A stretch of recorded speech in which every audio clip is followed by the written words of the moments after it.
Hello and welcome back to the finish line and another weekend preview. As always, I'm joined by Tom, and again, Andrew Blair-White is back. How are we, lads? Everything good? Yeah, very good, Andrew. Thanks for having me back. Good. Yeah. How are we after our little midweek treat from Nace, which we'll touch on first? Well, I'm skint, but it was good racing nonetheless. Good then. What skint you? I just thought Captain Guinness would win. Ashdale Bob's on the deck. It wasn't one of the great days, but it was good racing nonetheless. Good, a few good winners as well. To have very good Cheltenham chances, I'd assume. I'm a bit like I saw the races today, but literally picked them up after they've started.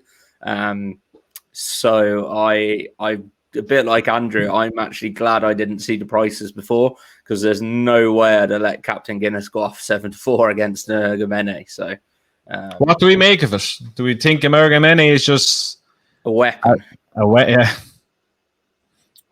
Yeah, I think he's a really, really good horse. I think he jumps super, travels super. Only thing at the back of my head is he's the same sire as Undersow, this Denim Red.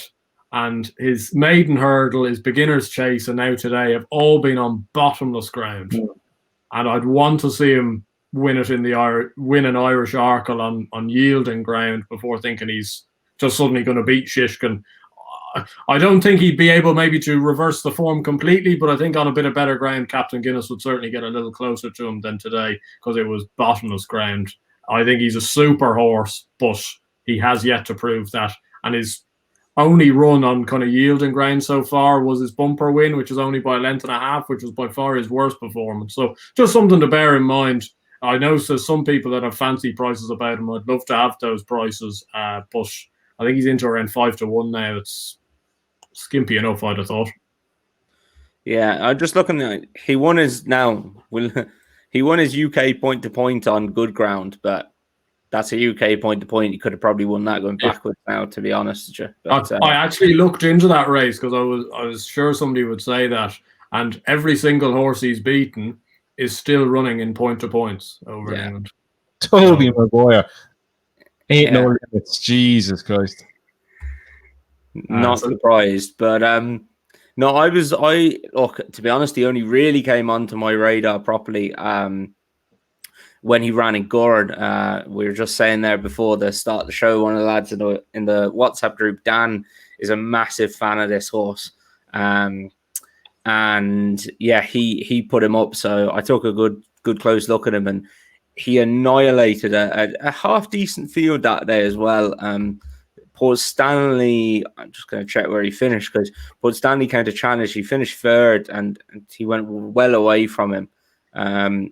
That wasn't a bad field, and he absolutely destroyed them. So to see him do that to Captain Guinness and Blackbow, it's a top class performance. And yeah, I'm like, at least we've got something that is in the back of your mind if you're a Shishkin backer now, that, you know, if this lad gets there, he's no forlorn hope anyway. Yeah, he's definitely after putting himself into the reckoning. It, as Andrew said, all his proper good wins have been on bottomless ground. Today was bottomless. The times could tell it. He went a good gallop in it. Captain Guinness tried to stay with him the whole way.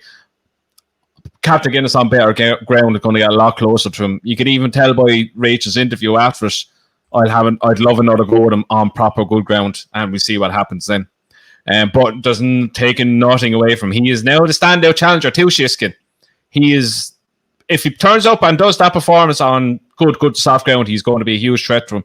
But look, at least it makes the Arkle interesting as of now. And let's talk a Black Bow's ride. Something smells a little. Manual job? Yeah, a little plot job. Something screams it. I was washing it in my kitchen, and my brother-in-law was up there, and I was looking at him the whole way, and I said, this lad's a bit far back now to be getting anywhere near these fellas. He's getting a little educational ride now. So yeah. The race opposed comment is, raced in last, but in touch with leaders. Mistake 5 out, went modest third after 3 out. No impression when tenderly handled after 2 out. Never nearer to challenge. And if they pick up on it in their racing post comments, then you know it was a tenderly handled ride. Oh yeah. You normally watch one that's had a little bob around the back somewhere, and theirs is never a factor. And Yeah, that's it. and it's always in graded races. You go back and say the horse wins, you look back in his form. Geez, he was second or third to whoever, and geez, that's decent form. You look back into it. So they're always lurking in graded races, all these handicap plot jobs, because you your eyes taken away from him with the top fellas in it. So he's a handicap plot job now. I just think that the rules though are wrong completely though. I saw a horse midweek, I think, over in England get fined, and the jockey got fined. It was a 200 to 1 shot up in Wetherby or something, who came mid-div because it didn't achieve, its best possible position. And yet there won't be an eyelid batted about Blackbow's ride just because it's Willie Mullins and David Mullins. And you're there going, well, he hasn't at any stage tried to get into the race. Yes, of course, maybe a handicap's down the line, and that's how these things work. But you can't be one rule for a small trainer and one rule for a big trainer. You got to be a bit more consistent than that. We all know that's how it works, though. Yeah, the two. 100%. Like you take on Willie Mullins. Way too scared to even say, Willie, what are you doing here? You get the little eye and he'll walk out and say nothing will be said.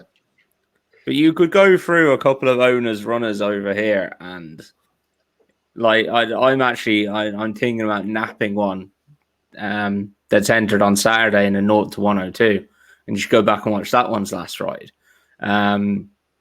But like it just doesn't happen, does it? So no. It's a lot easier go take the small guy than go for the bigger ones. But yeah, look, I'm not complaining. I'd be looking at him for the next handicap. That's all I can say. Right, we move on to the Grade 1 Lawlers of Naas Hotel hurdle, where beautiful Bob absolutely battered his field. Like I've liked this horse since day one. He's like it's a cliche. Whatever he does over hurdles, he's going to be better chaser. He's built like a chaser. He's a big raw horse. He still looked green when he hit the front, and he pulled away. I think this fella is the Ballymore winner, no doubts. I couldn't give a shit what Paul Nicholas has in the stable. This fella is an absolute weapon. This is now today. I was more impressed with him again. I thought, as you said, he was more professional, and I hoped all the hanging was because he was babyish. Now I'm beginning to think it is, and he was still green. He is a horse that we're not going to have crowds at Cheltenham, let's face it, but I think he is a horse that maybe is going to benefit from that. He is still a big raw baby, and he's 6, but he's still going to be that going to Cheltenham. And it's all about the next few seasons for Bob Ollinger, I think. I'll just give a shout out to the horse in second, though, Blue Lord. Gave Paul Townend an awful time of it. He just did not settle at all. Pulled for a mile and 6. Yeah, it's rare that you see Paul Townend's hands coming up like that on one. Do you reckon drop down and trip? You'd probably have to, wouldn't you? I think drop down and trip and probably just let him rock and see what happens. But he was still traveling, coming nearly to the last, and to finish second under those circumstances was a really good run.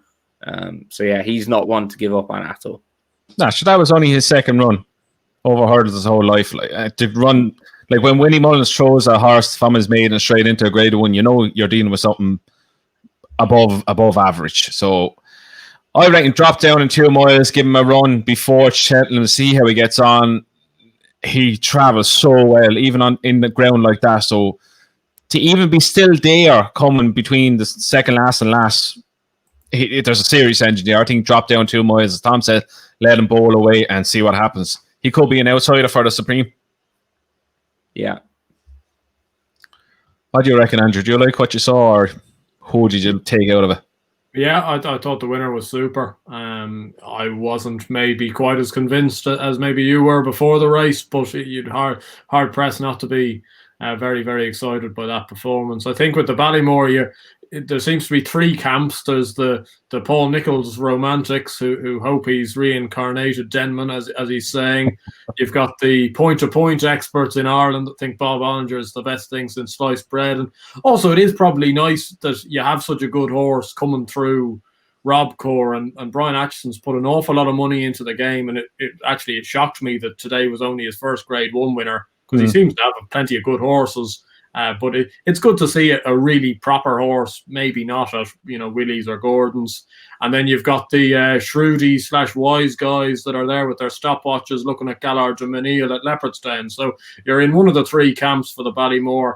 If today and Brave Man's Games performance at Newbury were to tell you anything, it's that Appreciated will certainly not run in this race. When you look at how windy the Supreme is in comparison, you'd be mad even contemplating taking those two horses on that are two absolute tools, I think. Both fantastic chases for the future as well. And there doesn't look to be anything really in the Supreme, I can't see anyway. So I doubt Appreciated would be going there to take those on when you've got an easier contest of 2 miles. I think he actually shortened up for the Supreme on the back of this. Did he? Yeah, that doesn't surprise me. I think he's gone into 9-4 now in a place 2-1. Like, you can still get 11-4 about him, but yeah. It's looking the Ballymore 2-horse race and the Supreme is just a 1-horse race, really. Look, that is Cheltenham Festival, same 1-horse racing. But there's a lot of them have to step up to what Appreciate has done and probably will improve to go on and do. But we'll move on. We get to this week's end racing where we are at Warwick and Fairyhouse on Saturday and Punchestown on Sunday, where a little a treat in lockdown is happening. We get on where Envoi Allen and Envoi Allen, Asterion Forlonge and Andrew Dufresne are all entered in the one race, with Envoi Allen having to give way to everything and a lot at that. But we get to that. We will start off at Warwick 150. The Grade 2 Novice Chase, where we have Paul Nicholls' Next Destination in a 6-4 favourites. These are Paddy PR prices. Happy Go Lucky second in Dicky Diver, Fiddler on the Roof, If the Cap Fits, and 14-1 Bigger Arrest. Tom, start with you. Next Destination. Grade 2 winner, first time out over fences for Paul Nicholls. Grade 1 winner, novice for Willie Mullins. Is he a good thing in this?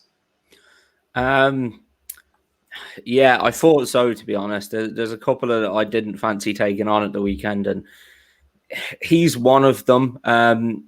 He was very good. I remember seeing him win at Nace, the Grade 1 up there over hurdles, and he was really good that day. It was such a shame that he got injured for so long. He really caught the eye on his comeback for Paul Nicholls, and then he won well the next day over fences. So yeah, I think if there's a standout one there, Tim. The other one I would just give a shout out to is Dicky Diver, an 8-year-old who has only had four starts on the track. Is pretty unusual for Nicky Henderson anyway, I'd imagine. He's rated 141, 142 over fences. Oh, my phone just went off. Oh, I wonder what that was. His back form is very good though. Chepstow maiden hurdle, beaten ahead by Lisnagar Oscar. Then won a Chepstow maiden hurdle, beaten King's Palace, and was then 4th in the Albert Bartlett to Manila Indo. 7th. Beaten 7 lengths into second at Newbury on his first start after 655 days. That was a lovely comeback. And he is one. He's one I think could probably follow him home. I was surprised to see If the Cap Fits here. I thought they'd go back hurdling with him, to be honest. But his jumping is very, very dodgy, to say that. Yeah, but no. What do you make of Fiddler on the Roof? Would you give him another chance, or is it's time to pull up stones with him now at this stage? Just give him so many chances, don't you? No, I'm sure he'll run his race again, but I'm not going to be in a rush to go back him or anything.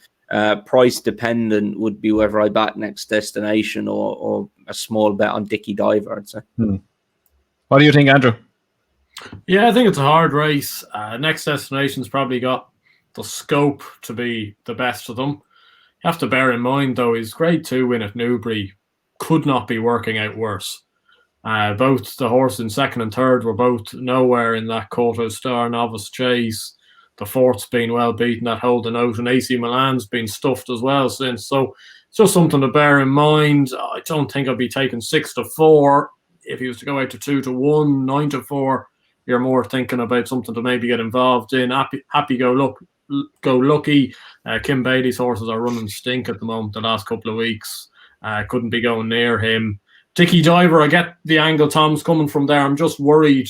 He seems to be a bit of a wise guy's horse for like the Ultima or something like that. And if they were to run in the Ultima, they maybe wouldn't want to be winning this. He might run well in this, but they mightn't want to win it. I don't know what the plan is with him, though. Fiddler on the Roof would break your heart as a horse. I couldn't be going near him. I thought actually if the Cap Fits did have a chance in this, I know his jumping's bad. Would worry you, obviously, but I thought he actually ran a remarkably good race at Kempton considering the way he jumped. I think that's probably on the face of things the best form in the race. But one I'd certainly give a chance to each way. I think he's too big a price. If he does run in this, is a horse called Fullback for Gary Moore. He's a horse I actually like an awful lot. He beat AC Milan last time out, the guts of the same distance. Next Destination beat AC Milan, and he's 14-1. He's a 6-year-old. He's an improving horse. This may come a little bit too quick for him in his progression, but he's the type of horse to keep the right side of, maybe in handicaps going forward. And if there's 8 runners there on the day and he's still 14-1, I'd take a chance on him each way. Yeah, that's a good angle. I'm really sweet on Next Destination. This is like, if you go back through his hurling form, he beat Delta Work in the Grade 1 around Punchestown. Kilbrick, Storm, Ballymore, Discorama, Brahma Board, Blow by Blow, Jets, the conditional all in behind him. Very, very high class form. I know his chase debut, there's not much in between behind it, but it was a chase debut in a Grade 2. You rarely see a horse making his chase debut in a graded race. I know he's a 9-year-old, and it was probably the plan to get him out and get good experience into him. To me, he's by far the classiest horse in this. Happy Go Lucky, as Andrew said, Kim Bailey's horse is just running shite. Dicky Diver, he caught my eye the last time around Newbury. He looked beaten about 3/4 of the way in. He ran on again. I don't know what to make of him, though, but Fiddler on the Roof, he's had to have way too many chances. If the Cap Fits, if he could jump, probably would be the biggest danger. But I think Next Destination, you're going to see an improved performance of him. He was off the bones of 2.5 years before he ran in a hurdle race at Wetherby. So I'm thinking just he's going to be a hell of a lot better than his performance in the Grade 2, and I think we're going to see something really good out of him on Saturday. So he's near enough one of my best bets of the weekend. I know 6-4 is sharp, but there's nothing really in this that worries me that's going to get near to beat him. Like Happy Go Lucky was beaten around Fakenham by bloody Getaway Trump, and Next Destination, if you put the two of them next to each other in Paul Nicholls' camp, he's miles above better than him. So there's a lot of question marks in it. Fiddler on the Roof, a lot of question marks. If the Cap Fits, Evo Williams' horse, not going to attempt to say that word. He won last time out, but he needs to step up. Fullback, yes, he's a decent each way price, 14-1 on the back of the form in with AC Milan. But I think Next Destination is going to take a hell of a lot of beating in this, so he's the one for me in this. And what would you say again? My fucking head's all over the place today. Tom, who are you going with? I am going with, I think, Next Destination. But yeah, keep an eye on Dicky Diver and see what price he is. Andrew? Yeah, I'd take a chance full back each way, but wouldn't surprise me at all if the Cap Fits ran very well as well. Right, on to 2:15 on the same card. Ballymore Novice Hurdle Trial, a Grade 2 over 2.5 miles. We have Admiral in a 3-1, Make Me Believer 9-2, Captain Morgs at 5s, Oscar Elite 5s, JBY 8s, Mint Condition 8s, and 10-1 Big of the Rest. Andrew, take us through it. Admiral, is he a horse on improvement, or is there something at a bigger price that tickles your fancy in this? I think Admiral's a good horse. He's obviously he's 4 from 5. Just blew out in the champion bumper last year. I think he's short in comparison to some of the others in the market here. I quite like this Make Me a Believer for David Pipe. I think he's a pretty good horse. I thought his win last time at Cheltenham can be marked up, given 2 miles wouldn't really be his bag, I don't think. And also he was second to Bear Gills, who's come out and franked the form, won twice since as well. So I think that you could give a good mention for him. But the one in this that's completely overpriced, and I really hope he does run. It's a bit of a talking horse for us guys on Racing Central, but it's this Lord of Carrack at 10-1. And there's no way in hell he should be 10-1. He was beaten by Admiral only 3 lengths at Sandown earlier in the season in a maiden hurdle. And at that time, Ollie Murphy had gone through 2.5 weeks without training a winner. And to be honest, his horses couldn't jump a hurdle to save their lives. If any of the viewers want to go back and watch the race, he made 2 or 3 terrible mistakes, still got within 3 lengths. He then went up to Utoxeter last time out and got himself off the mark. A horse called One Man Upmanship, who was 10 lengths back in third, who pressed Sizable Sam, who's a nice horse, very close last week. He's 10-1. Ollie Murphy's a local man to Warwick. I'm sure they'll have been planning to run him in this race for quite a while, ever after that maiden hurdle win at Utoxeter. And I think the gap between him and Admiral in the market is farcical, really. I'd make Admiral, I think he's fair at 3-1. I'd make Lord of Carrack at 5 or 6-1 chance, not 10-1 though. Fair enough. Tom? Yeah, I thought this was very tough to get a handle on, really. There's lots of horses who've won their last start in this. And I was kind of looking for one away from like Admiral again. I wouldn't knock him. Make Me a Believer the same as well. It's tough to knock a lot of them in this.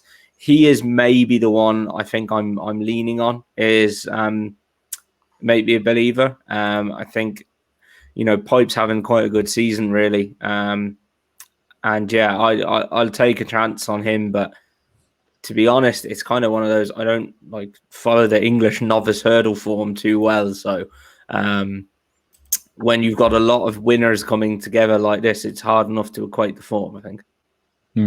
I looked at this and I went back through with some of the form, and I landed on Make Me a Believer. I backed him last time out at Cheltenham.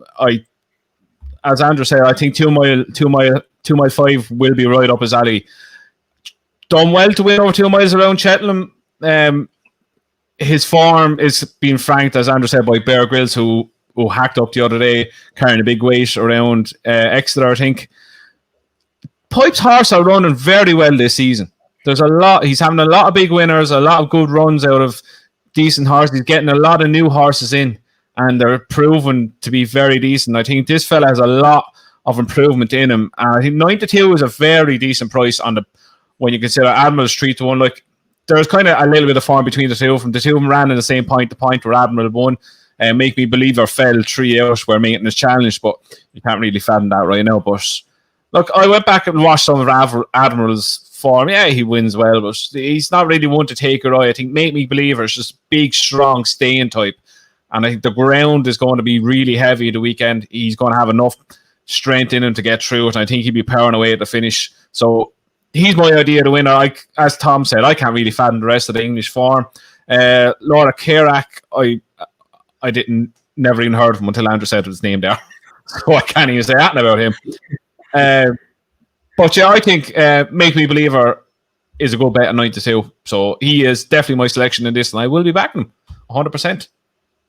And now the bigger price that, Tom, you like kind of finding your value on races like this. The one I'd throw up, it's not that much of a bigger price, but 12-1 is Rebecca Curtis's Pat's Fancy. Chased home the lovable Make Good at Cheltenham last time. May he rest in peace. Why? He's not dead, is he? He may as well be. He's injured. Oh, Jesus. Bloody hell. You word there. Poor Make Good. Yeah. You should know. You're training him.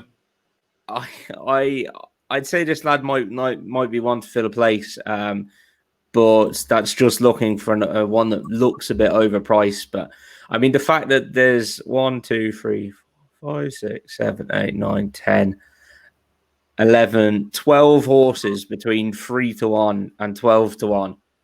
Tells you all you need to know there, really, doesn't it? Does tell you make me believer is going to win. That's what it tells you. Right, moving on to what is known as the classic. Well, I call it the classic chase, and I had to make sure when I came on before with this. But this more or less a Grand National trial, won in the past by one for Arthur, who went on to win the Grand National same season. And we have not a chance. Who hasn't a chance to win this at 5-1? Storm Control 6s, Captain Chaos, whoever. Now, before we get into prices, if there's ever a horse that's been lovingly handled to come back and go one better in this race, is him. At 6-1, LeBroy, who will never win a race again in his life, God bless him. Nearly Perfect, Danny Wisbank, The World's End, Little Rockefeller is running a hurdle race at Market Raisin, Late Romantic, Walk in the Mill, bit so on and so forth. Tom, take the bones out of this one, will you? I almost can't believe I'm doing this, but I tried to pick the bones out of this today. Don't say LeBroy. Do not say LeBroy. It's tricky, but I landed on LeBroy. For fuck's sake, Tom. You're lucky Dave's not here. You'd absolutely tear you a new one. Yeah, look, we know he stays very well. He's down to a mark of 140 now. I know the weights might change if Ballyoptic doesn't run. But he's got a weight there, 10-6. He's had a wind up. He's jocked up, so he's most likely going to run, as my Nap and Next Best didn't even bloody run last week. Dundalk, shock! Yeah, I know, not good. But look, we know all about LeBroy. He won the Den 4 miler at Cheltenham, beating Discorama. He then went missing for a season, basically. Everything was pointing around a Grand National campaign. But I think Ben Pauling's horses were in bad form. He's down to a mark of 140. He's run 2 nice races this year, which I think is massively key to putting him up. The wind up first time really gives me a bit of confidence. And the Ben Pauling form is very, very good. He's had 4 winners from his last 17 runners for a 24% strike rate. But if you include the placed horses as well, as in just second and thirds, he's had 10 horses out of his last 17 runners, either win or place. And for a yard that went through a very long cold spell, that really shows a resurgence in form. And yeah, I just think it could be the day for LeBroy. He's an absolute tool, Tom. The 4 miler absolutely killed him. He has nightmares ever since that day. You see him in a stable rolling around, kicking and bucking. He just has dreams of Discorama coming up next to him.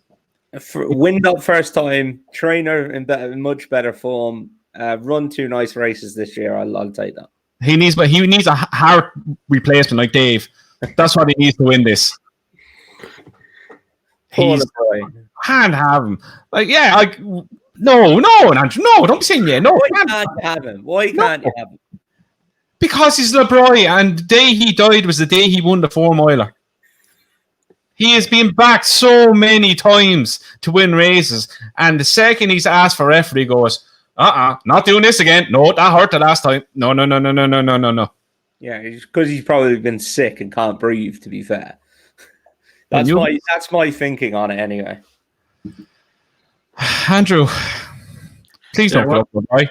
Do it, Andrew. No, well, I wouldn't be putting him up as your Nap or MB, Tom, because I think he is more than likely going to run in the North Yorkshire Grand National tomorrow at Catterick, where he is really? Where he's 15-8 favourite. So fuck off. Sake. I don't think he's going to run it. Good research, Tom. Well done, Tom. Good research. Jesus, man. I have to look at this now. 1 second. Like, how do you not look at Catterick? Jesus. Because I like my money, that's why.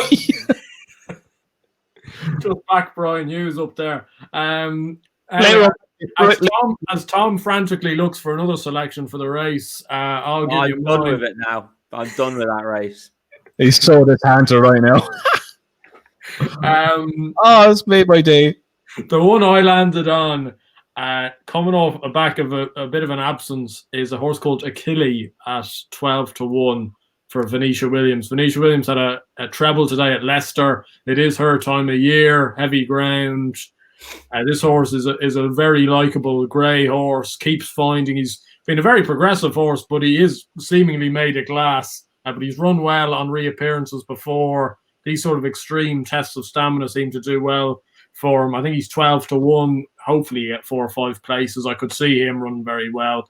But it's a little bit like the Welsh National last week. It's a tough race.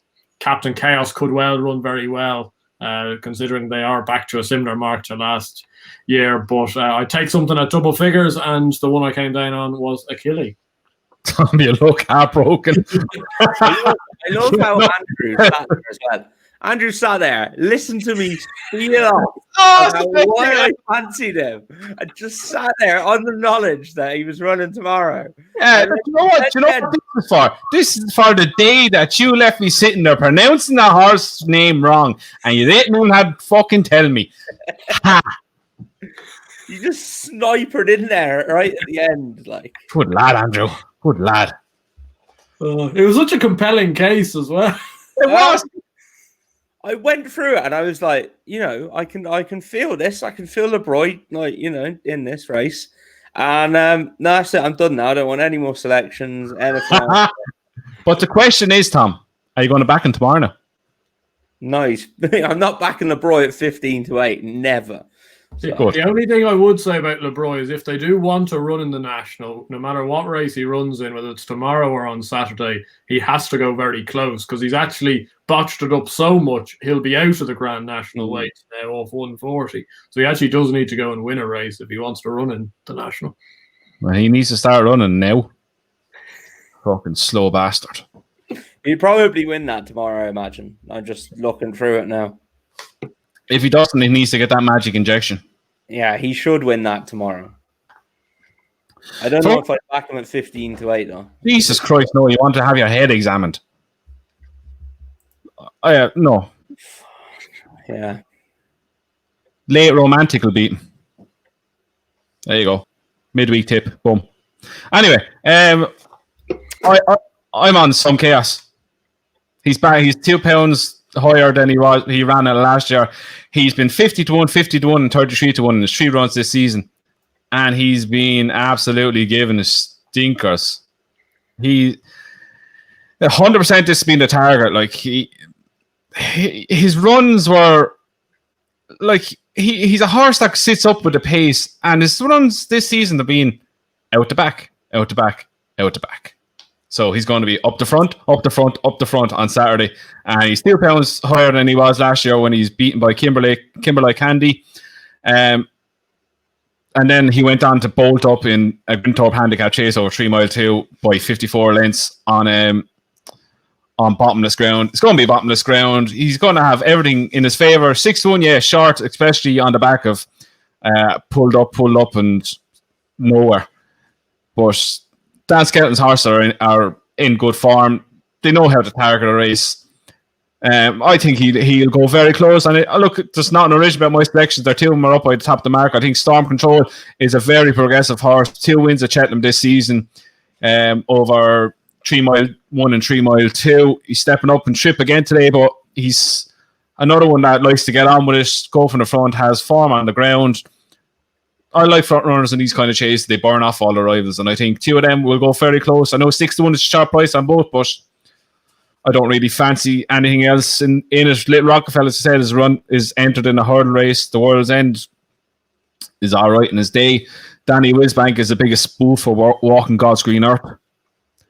Walk in the middle, have a chance if there were national fences.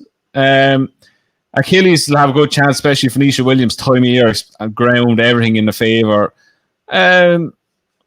Ballyoptic, if he comes out, the ways to change, as Tom said. But look, yeah, they're my 2 against the field. Storm Control and Captain Chaos. I can't have the favour, not a chance, even though he was miles ahead of Captain Chaos. But look, he was ridden differently the last time. But expect to see Captain Chaos. tactics change a lot on Saturday, and I expect him to go very, very close. But yeah, they're my 2 against the field. But look, not a chance as the Wordy Fair. He had 2 amigos behind him last time out who went on to finish second in the Welsh National. But I know I never talked to him, and I'm not going to start now. But Storm Control, Captain Chaos for me. That was a nice little rant. Here's I got one for you just to. No, you had a chance. Fuck off. No, it's not even in that race. You'll love this now. So I was just looking at Ben Pauling's form. Jesus. He's got a horse running tomorrow in a 0 to 100 at Fontwell over a 3 mile 2. You're going to have to take a little bit of a leap of faith. The form isn't that strong, but it's been off 46 days. It's off 86. It's only 7. Ben Pauling's in really good form. It's 16 to 1. And the favorite, 6 to 4 favorite is a 13-year-old rated 90. And the second favorite is a 12-year-old rated 78. So I can tell you now I'm going to have a bet in that race, and I'd be pretty sure Special Buddy is the horse. Is it? That's the kind of race I like betting in now, where your favourites are that kind of profile and you can take it on. So. Jeez, and I was almost getting abused for knowing that Catrick was on tomorrow, like, and he's pulled something out of 0 to 100 in Fontwell. Andrew, I'm just happy it's not Dundalk. That is true. Oh, right. On to Fairyhouse. The Dan and Joan Moore Memorial Handicap Chase, the Grade A, over 2 mile 1. We have Chatham Street lad who absolutely bolted up at Cheltenham last time out. The Shunter who won the Great Wood at Cheltenham, Size of Potsy who nearly gave up on life the other day over hurdles. Anyone see that? See that fall? Yeah. Wow. He literally just went, I'm not jumping the last, and just went for a little nap. Literally fell over. Didn't lift the leg, didn't do anything.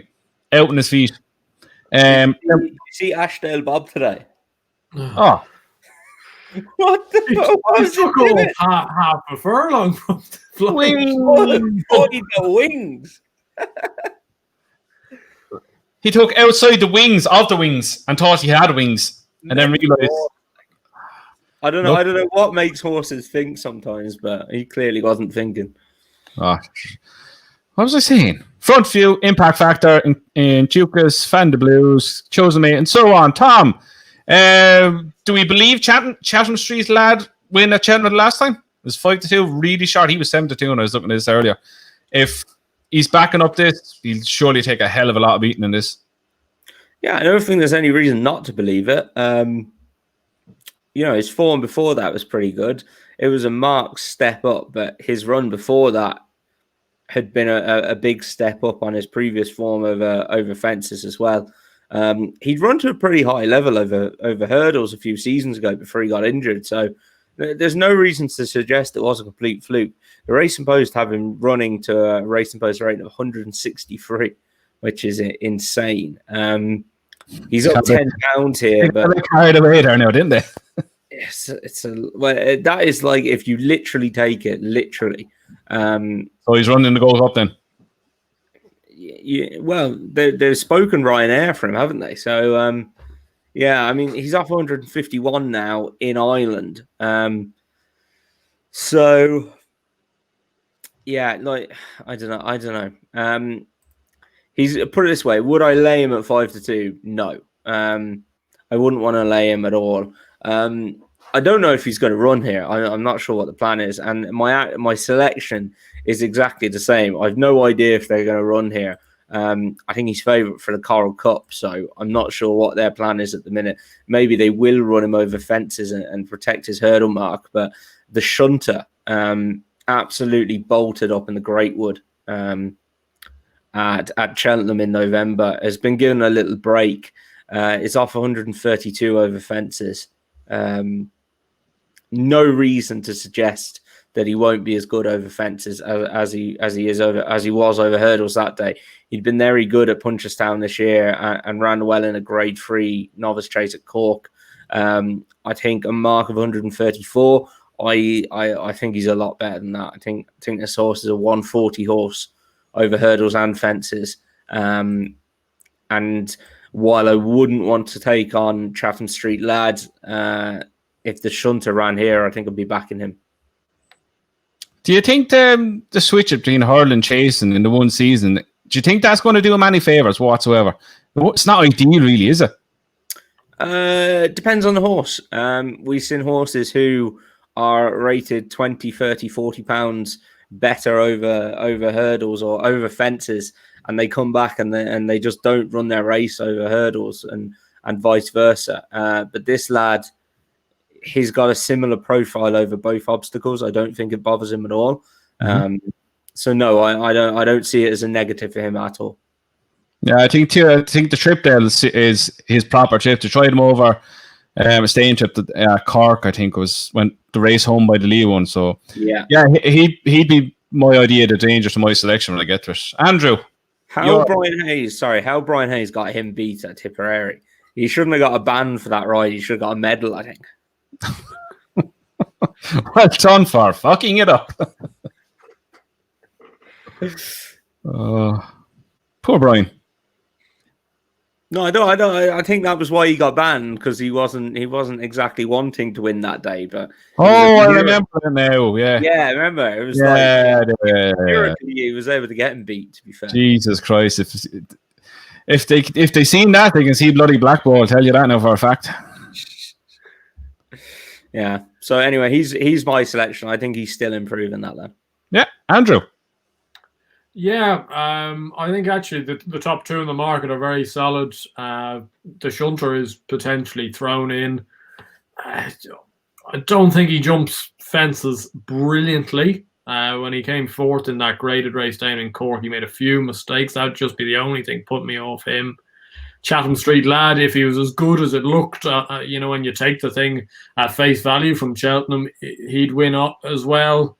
I'd be prepared to go against probably the two of them just at the prices and try to find something each way. I think there's a fair few of these that will be looking at the Grand Annual rather than the weekend. I think Front View and Tukas, Chosen Mate, Jan Mata, Claire de Beaufort, all of these sort of horses would be looking long-term rather than this race. And the two I'd take actually both ran in the same race at Fairyhouse a few months ago.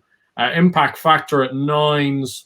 And I'd give a chance to Bellamy de Civil at 20s. I know he's getting on at this stage, but he ran a very good race for Gordon Elliott. His first start for Gordon on the track at 33-1. He's operated well off this mark in the past when trained by Noel Meade. I think he's got a chance of sneaking into the frame. And Impact Factor is a very good horse. I think he'll definitely run because Sizing Potsy won't run. He won very impressively off the back of a long layoff last time out. As I say, just 9-1 is probably a little big. I know he's been put up, I think, £11 for that, which is a fair bit. But I'm sure when he was a novice 2 years ago, I'm sure they thought he was around a 150 horse. I think he's now off 152. So it'd be interesting to see, if a horse like Chosen Mate runs, they'll keep the weights down, which would be absolutely ideal. And I think he probably should be a point or two shorter. So I'd take that form. I think they ran together in a race over course and distance in November, and I'd back Impact Factor at 9s and Bellamy de Civil at 20s, both each way. I think Chatham Street lad will be very hard to beat if he replicates the Cheltenham form, but 5-2, I'd rather leave it at that. The one who I landed on, who I've liked for a long time, and he's let me down so many times, not even funny, is Front View. He won last time out. He is an absolute monkey, if I've ever seen a monkey. He's so talented, but he only does it when he wants to. He scooted home last time up at Fairyhouse, beating poor Stanley. He really, really comfortably. He came flying at the end. I think his main target is handicap at Cheltenham, but I think the penny is finally dropped over fences. He's carrying 10 stone 5. Joseph's horses have hit good form the last few days. He's had a couple of winners in the last 2 days. I think there's a lot of talent in there, and I think they're fine. He's only 6-year-old still, so there's a lot of time still left on his side. I think if he brings it all to the table, I think he could put it up to Chatham Street lad. And the Shunter is one who worries me on the fact that you don't really know how good he is yet. Because if he translates his form from the Greatwood over fences, he could bolt up in this as well. He's carrying no weight. He's carrying 10 stone 1. Emmett Mullins is they're becoming a dab hand at getting horses like this to win races like this. But yeah, Front View is the one for me at 8-9 to 1 in the place. He's a horse with a lot of talent, but a lot of quirks at the same time. So each way at 8 to 1 is all right for me. He'd have been the mother of all bets in the novice handicap if it was still around. Jesus Christ. I was the second I seen it was gone, I was like, for fuck's sake. Like I had him, he was my handicap horse all last year. Martin Pipe backed him so many times on lead up. He's the Martin Pipe horse, he's so well in. He's not what's that you put in front of me? A hurdle? Nah, I'll walk through it. Fucking dope. Anyway. Enough of that. He got me money back. I got a little bit back the last time. Right. On to by far, if the three of them turn up, the best race of the weekend, if not the year so far. Grade 3 Novice Chase. Over 2 mile 4 at Punchestown on Sunday. The field is Envoi Allen or Envoi Allen, Asterion Forlonge, Andy Dufresne. That's all we need to concentrate on, really. Envoy Allen has to give Asterion Forlonge £7 and Andy Dufresne 3. Yeah. So, lads, does Envoy Allen give Asterion Forlonge this weight away? And if so, how well does he win? Or what way are we looking at this? Tom? Makes this one a hell of a race. I think it would be a good race anyway if they were off levels. I'm not saying one or the other would win, but I think off giving the other £11. It's a lot of weight, like, you know. You get out £11 of sugar. It's plenty of weight. Yeah, I don't know. I saw the prices. I think it's 1 to 2 Envoy Allen and 5 9 to 4, 5 to 2 Asterion Forlonge. Yeah, I don't know. Maybe that's a bit too far apart for me. Yeah, I think I'd have them a bit closer than that. And then you throw in Andy Dufresne as well. Like, I mean, a couple of years ago, I think Gordon thought he was the proper horse. So I'd rather have Andy Dufresne at 10 to 1 than Asterion Forlonge at 5 to 2. He's 10 to 1, is he? Yeah. Yeah, it's a hell of a good race. I can't wait to watch it. I'm not having a bet in it because if I have a bet, it'll ruin it because I just want that horse to win for that reason. But no, I can't wait to watch it. What do you think will happen? I'm purely sitting on the fence. Where's your green screen when we need it? I know. I should have a fence by me, shouldn't I? No, I'm really, really sitting on the fence here. Hand on heart, who wins? 1, 2, 3, who wins? Asterion Forlonge. Wow. Okay. Andrew. Yeah, it's a proper race.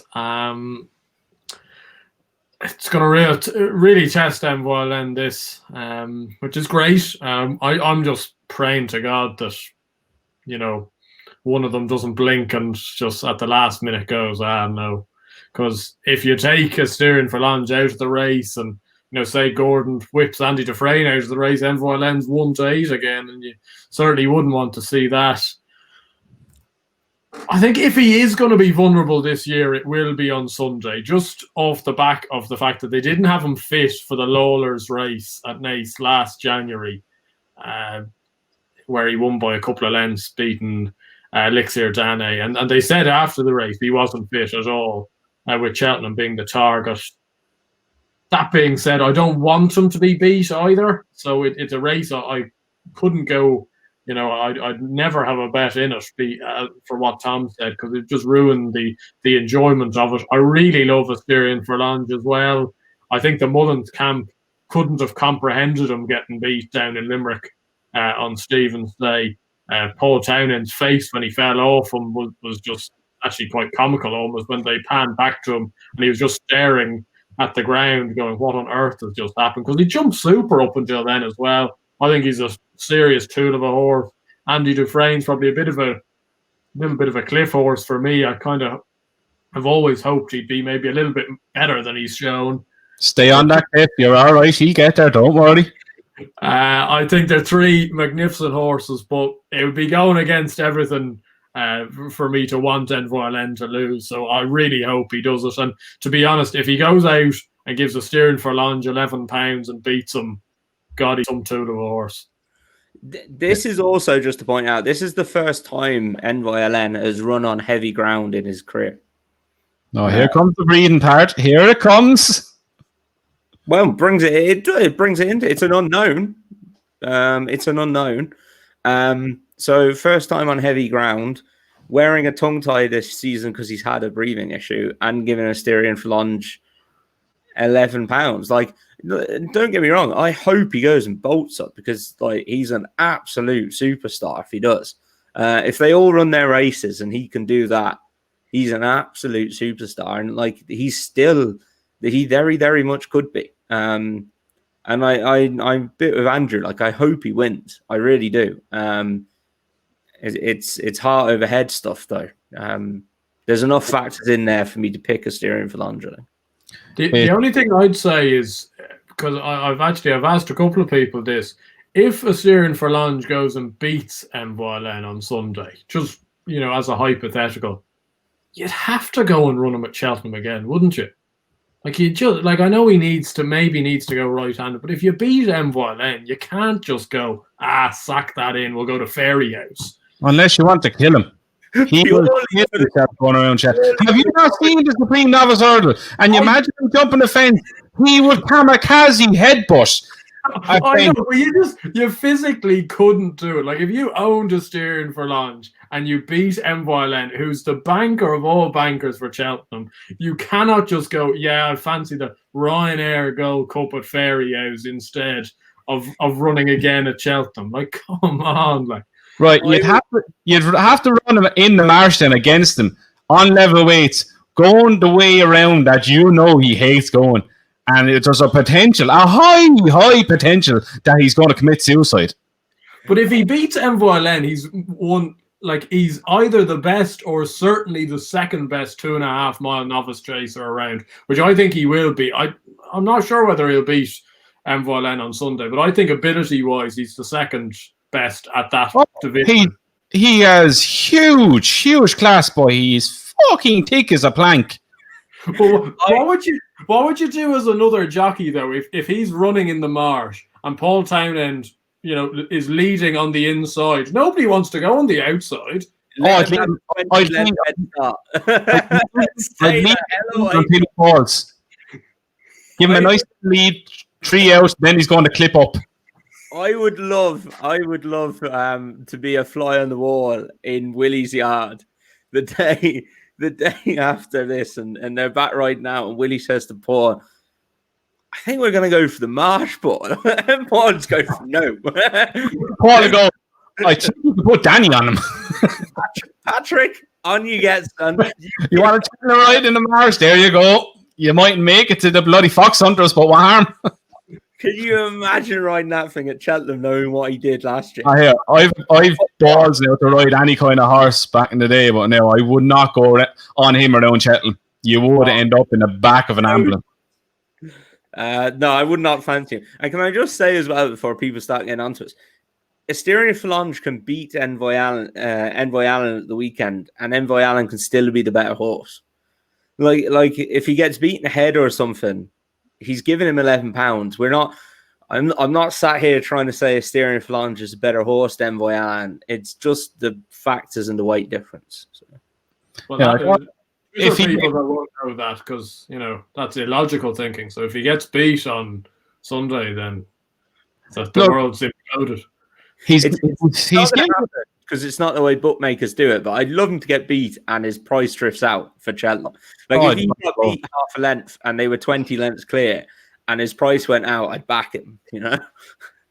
Like he's given £11 away. But he's given £11 away to a grade 1 horse. It's not like he's giving it away to a grade 3, a grade 2 horse. He's a proper grade 1 horse, but he's a proper tool at the same time. He's capable. Like, he jumped super until he decided to whatever that. I still can't get my head around what the hell he done. How he ended up falling. I think the message from his brain to his feet is that bit slow. And like if he ends up, like if there was no chinks in Asterion Forlonge's armor, you would seriously think that he's going to beat Envoy Allen getting £11. Like you go back to Cheltenham and watch what he done. He jumped out to his right the whole way, 3/4 of the way around, and he still ended up being that close. The amount of ground he was giving up, the amount of bloody spears he was giving horses on his outside. He's seriously talented. There's no doubt whatsoever how talented Asterion Forlonge is. But there's too many quirks in his armor for even fathom backing him. I think Envoy Allen is one of the best horses we've seen in a long time over fences. I think he could win over any trip. I will be disappointed if he doesn't win on Sunday. That's the God honest truth. I'll be disappointed if he doesn't. Look, it's not going to be flashy. He's never flashy. He's win by a head and neck, a few lengths. He's never flashy whatsoever. I think that will stand to him, giving that weight away. He's not going to be a tearaway. He's not going to be pulling.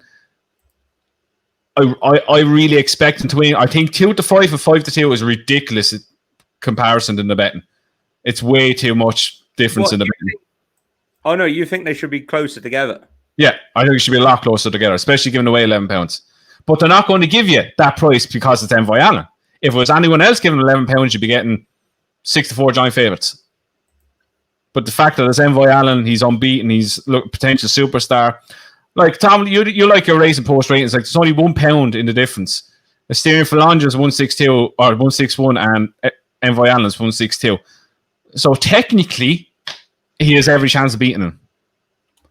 But he's and on ratings, Asterion Forlonge he is a Grade 1 horse. Yeah, there's no deal about it whatsoever. He finished 4th in the Supreme after doing what he did. Like, it's madness. You go back to the Nace run and what he did there was very impressive. So yeah, no, he's gonna have to, if he goes and beats him by a good few lengths and they run to their form, then fair play to him. If there's ever a day that everything is in the favour of a horse to beat Envoy Allen, it's for Asterion Forlonge on Sunday. Heavy ground, going right-handed, getting £11, and 2 of you are Grade 1 horse. Everything is in his favour. Like, you don't have a betting. As the lad said, you'll ruin it. Sit back and watch and hope the 2 of them turn up, even the 3 of them. Like, if I was to have a bet, I'd have a little each-way poke on Andy the Fray, because I think 10-1 is too big, especially if there does end up being 8 runners. But if there's 8 runners declared, he's not going to be 10-1. So there's a chance you take now. But I can't wait for it. It's going to be one hell of a race. I just hope the 2 of them are coming there at the last. Asterion Forlonge has decided to have a good day, and he's not in a bad mood, and he likes Paul on top of him, doesn't try to upend him again. But look, it's an unbelievable race, and I can't wait for it. 2 of them fall at the first that much. After all this. Surely not. No, Envoy Allen is too good of a jumper to fall. Oh, right. Putting the kibosh shot in there, Andrew. Envoy Allen out for the season. Right, on to the last one. The Moscow Flyer Grade 2 over 2 miles. And 1 second, I'll get the betting. We have Master Achille, who bolted up in the handicap the last Leopardstown, is 5-2 favourite. Cornelius Magic Tricks is at 11-4. Ganapati? Oh, yeah, Ganapati. I'm going to say that 3-1. Power of Pause at 9-2. Fire Attack at 8, and 10-1. Bigger Arrest. Andrew, what do you make of this? Master Achille, good form. In behind, appreciate it, and then won the handicap at Leopardstown. Looks like a horse. Big improvement in him. Yeah, I really, really like this horse. I see, actually, I know he's 5-2 with Paddy Power. I see he's 4-1 with Sky Bet. And I know maybe not many people have accounts with Sky Bet, but I think 4-1's a monstrous price about him, to be honest. I think he'd be half the price if he was trained by somebody else other than Paddy Corkery. I know that's an age-old saying, but it's completely true. Like, he was second to a Priest the age. He then won a Cork maiden hurdle. Henry de Bromhead, Philly was in behind that day. A horse called Atlantic Fairy, who then won by 20 lengths at Limerick over Christmas. So the form looks brilliant there. And then he absolutely tore apart a handicap hurdle that's usually extremely competitive. He beat a horse called Sea Ducker, who was handicapped to win a race as well for Arthur Moore. He brought good form to the table himself, beat him 5 lengths, another 5 lengths back to the third.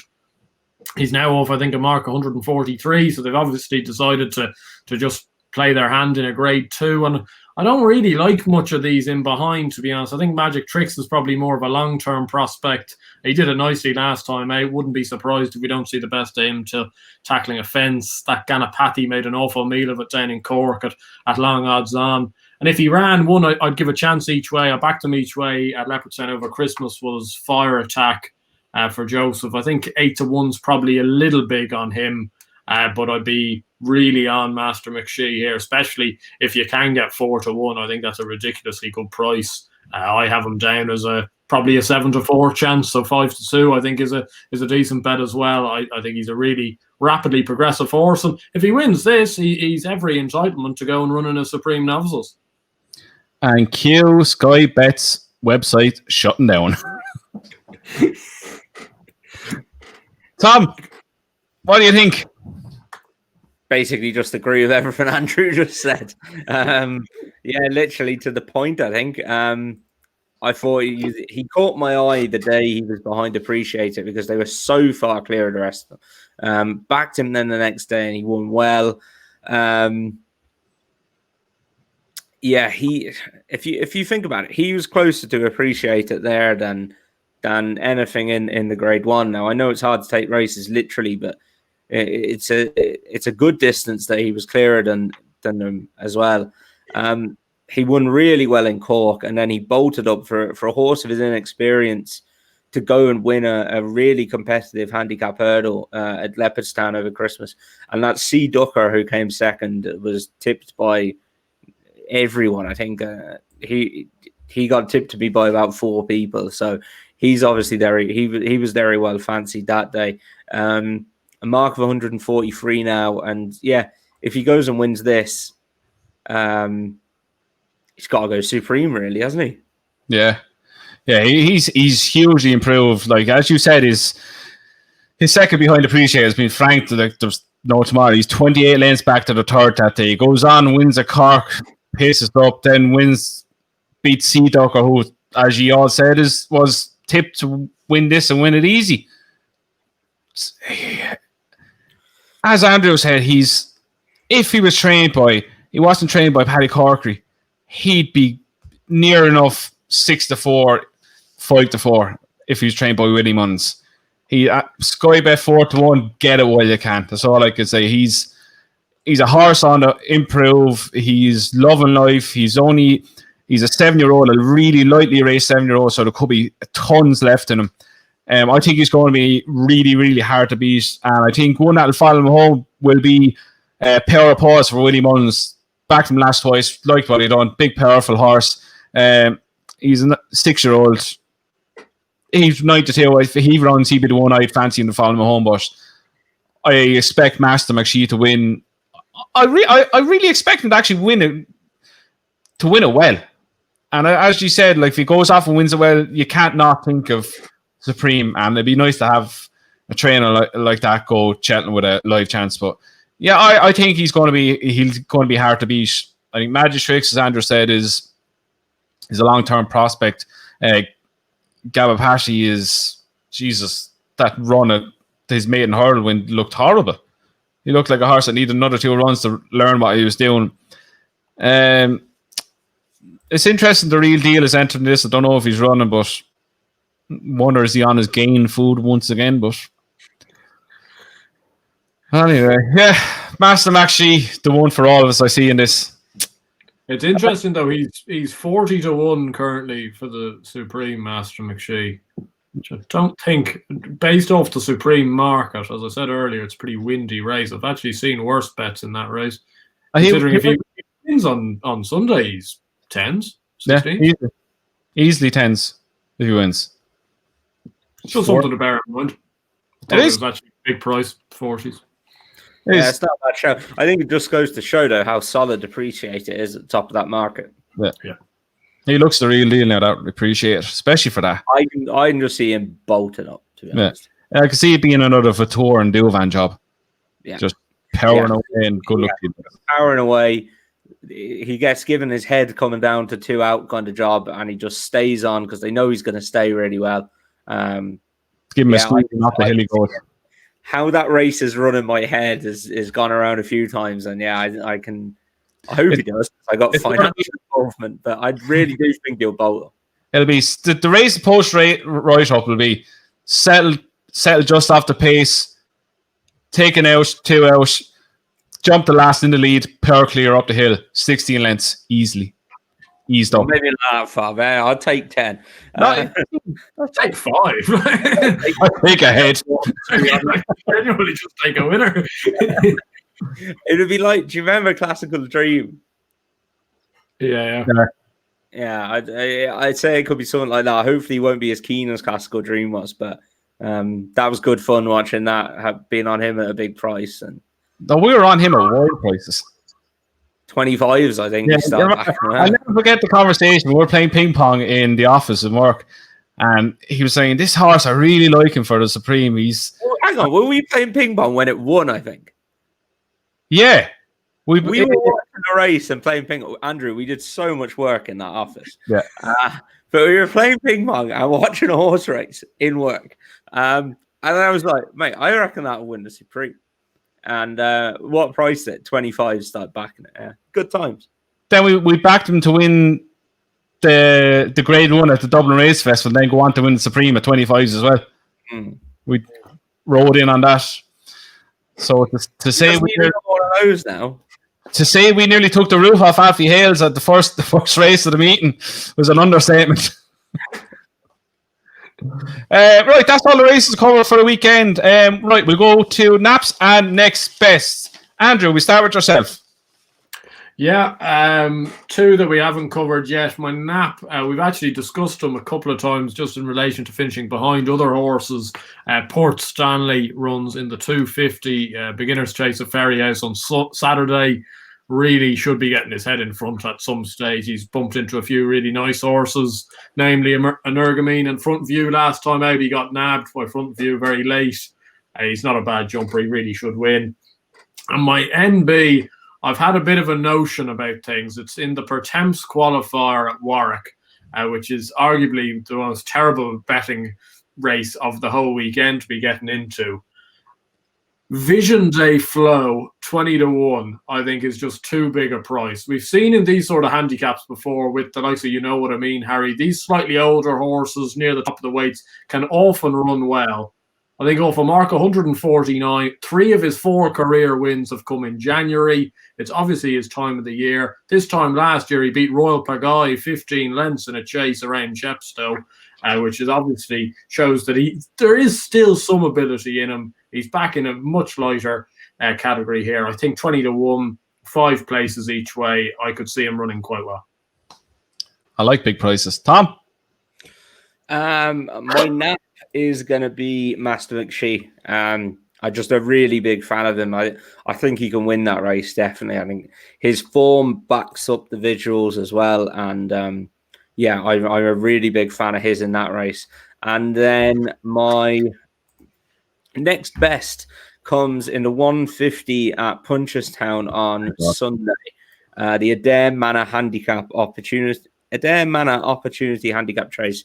2 miles for horse of JP McManus's, trained by Padraig Roach, called Marshalled. Interesting horse. Has won a hurdle race, won a handicap hurdle race and been placed. Has a mark of 102, which just gets him into this race. Has run some interesting races over fences in his 3 starts to get handicapped. Definitely has ability. Likes to go right-handed. Padraig Roach is a very shrewd trainer. Is by Flemensworth, is actually bred by the McManus family. The dam is by Galileo. So, the pedigree is there. This horse is probably better than 102. Pretty keen on him. My nap, keep it short and sweet, is next destination in the Grade 2 Novice Chase at Warwick. My next best is Master Maxi in the Moscow Flyer. I was waiting to say Envoy Allen then. I was going to, but not Jesus Christ. Just to note, Willie Mullins has Grungy entered in the listed bumper market race on Saturday. Nico de Boinville's booked up, but they don't know if they can get him over with the bloody regulations and everything else to go with it. But to take note, the horse they were going to send over, but changed their mind, won the bumper at Naces today and absolutely bolted up, but decided to send this one instead. So he won this race last year with Plan of Attack, who's now trained by David Pipe. So, look, he'd probably be no price. This has been the plan for Grandgy for a while, I think. I know a couple of lads involved, and yeah, I think they think very highly of Grandgy. So best of luck to the lads involved. I was listening to Ruby today about getting him over. They said the problem is not getting him over. The problem is getting him back. Getting her back. It's staff and all that as well. And like, you think Willie Mullins, how many people he must take to Cheltenham? He must take 30 people. Oh, if not more. If not more, yeah. Imagine coming back and you're 30 staff members down. Like, it's a lot of people. Like, for 2 weeks, and then you are like, I don't know. He's going to have to take him over. Like, he's not going to trust anyone else with him. He's going to have. I heard some talk of that, of letting them go over to different. Yeah, that's not going to happen. Not in a million years. If they have to build bloody temporary stable somewhere, they'll get them up somewhere to have them all over there in their little bubble and travel over and back. Well, the thing is, like, they've got the yard at the fest at Cheltenham. How many does that hold? Oh, hundreds. But what they normally do is one section of it anyway. Was when I went over there. Now this is going back years, but they called it like the Irish Yard, and all the horses that had travelled over from Ireland and were stabled there for a few days were based in one section of the yard.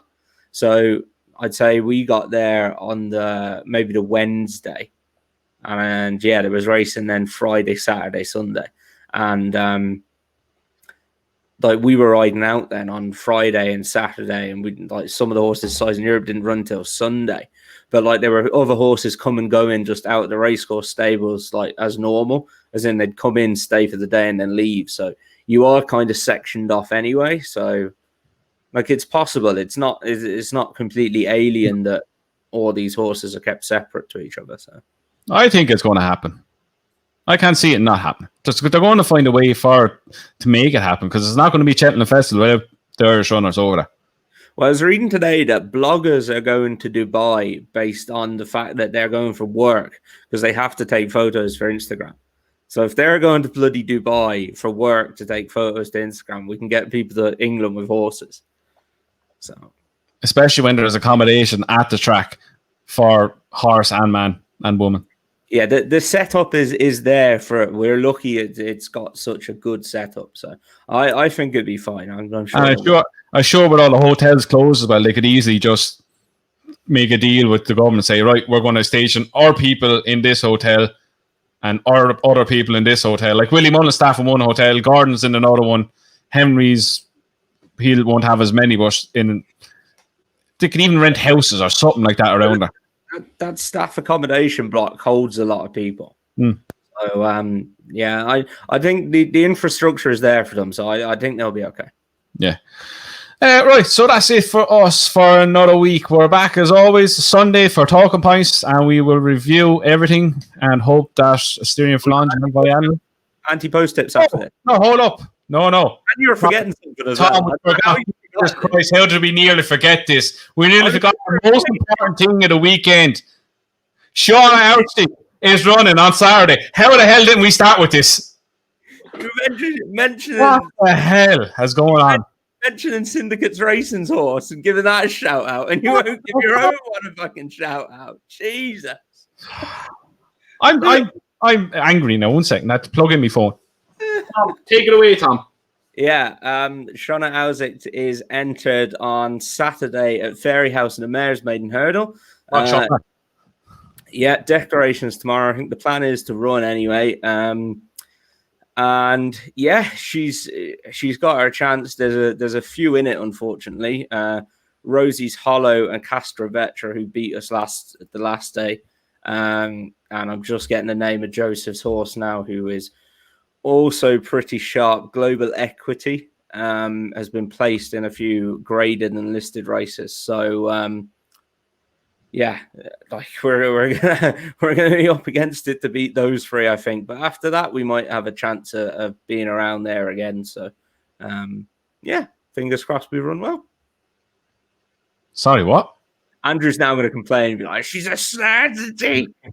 Absolute steering job. In all seriousness, like I'm really looking forward to seeing if we've come on a bit fitness wise, how close we get to Rosie's Hollow and Castra Vetra. And like, never did I think we'd be getting near to those mares. So if we're getting anywhere in it, if we're getting within a couple of lengths of them, I'd be a very happy man. They'd be looking at her tail, Tom. Don't worry. Don't worry. She's I'm gonna have to listen to you. This is the same thing is gonna happen again now. If this thing wins, you're gonna be like, we're going to Cheltenham, but I'm gonna have to sit here. Tom, if this thing wins, if this thing wins, I'm ringing Henry on Sunday morning. Any chance of a job? I want to go to Cheltenham with this one. Yeah. Look, let's take it easy. Let's see what happens. There's a few. At least we're not running against bad horses, and if we were getting beaten by them, we're running against good horses. So if we finish 4th or 5th again, we could still run to very high levels. So I should be Pimlico Racing's bloody salesman. Yeah, I just try to be honest. Like, I'm not going to sit here and say the day she's running in a race where she'd probably win, I'll say she's probably a certainty. But like, there's graded mares in there, and like, if we were a graded mare, I'd be a very happy man. We are, so prepare to be happy. Right, so that's it. That's us done. Sean is running on Sunday. Saturday. You're meant to tell me these things. I can't remember. You just tell me when she's running, what time. It's all I need to know. You got an app notification, and I text you, actually. You text me before everyone else was meant to know. I did. It was very like. It's pretty unlike you. Yeah, I know. Yeah, but look, Unreal Racing, we'll be back again on Sunday with Talking Points, review everything, but we are going to record our next Cheltenham Festival anti-post video, our number 8. So that will be up straight after this. So again, thanks for watching. Give us a like, subscribe, and comment below with your best bet of the weekend, and we will see you again on Sunday.